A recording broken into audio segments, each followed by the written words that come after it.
तर कुठल्या तरी कारणास्तव मला सातारमधून कोल्हापूरच्या कारागृहामध्ये स्थलांतरित करण्यात आलं होतं सुरुवातीच्या काळात.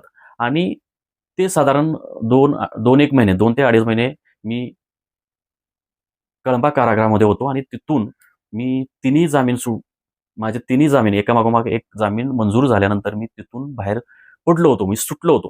म्हणजे कायद्यानुसार जो कैदी आहे तो एकदा कारागृहाच्या बाहेर पडला तर त्याला ते स्वातंत्र्य उपभोगता आलं पाहिजे. परंतु मी बाहेर पडल्यानंतर माझ्यावर 4थ्या केसमध्ये पुन्हा अरेस्ट झाली आणि हे नियमबाह्य आहे, हे चुकीचं आहे, बेकायदा आहे, की तुम्ही एखाद्या कैद्याला सुटल्यानंतर म्हणजे मी तुम्हाला सांगतो, की मी कारागृहातून बाहेर पाऊल टाकलं आणि तिथंच मला मसवड पोलीस ठाण्याच्या पोलिसांनी अरेस्ट केले.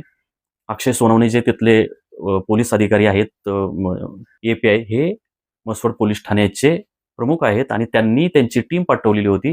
त्या टीमने म्हणजे स्वतः अक्षय सोनवणे तिथं आलेले नव्हते. परंतु त्यांना हे कळायला पाहिजे, की त्यांना न्यायालयाने परवानगी दिली होती, की माझा ताबा घेण्याचा. म्हणजे मला आतून म्हणजे ज्यावेळी न्यायालय तुम्हाला परवानगी देतं, की या आरोपीचा तुम्ही ताबा घेऊ शकता.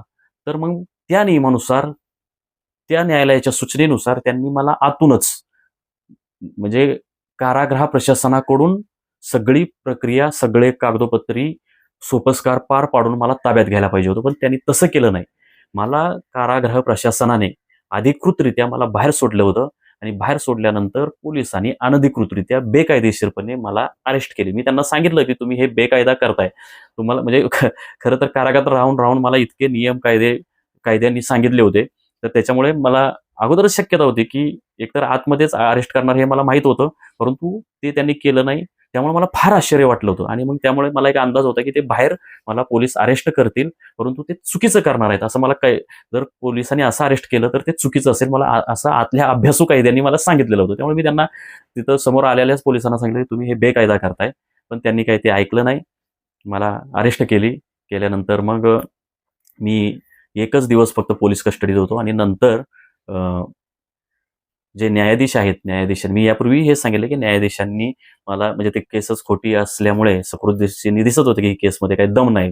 तर त्याच्यामुळे न्यायाधीशांनी मला 1 दिवस सुद्धा पोलीस कस्टडी दिली नाही. ज्या दिवशी मला न्यायालयात हजर केलं, तिथून लगेचच मला न्यायालयीन कोठडी देण्यात आली. तर आता मी जी कहाणी सांगणार आहे, ती इथून पुढची आहे.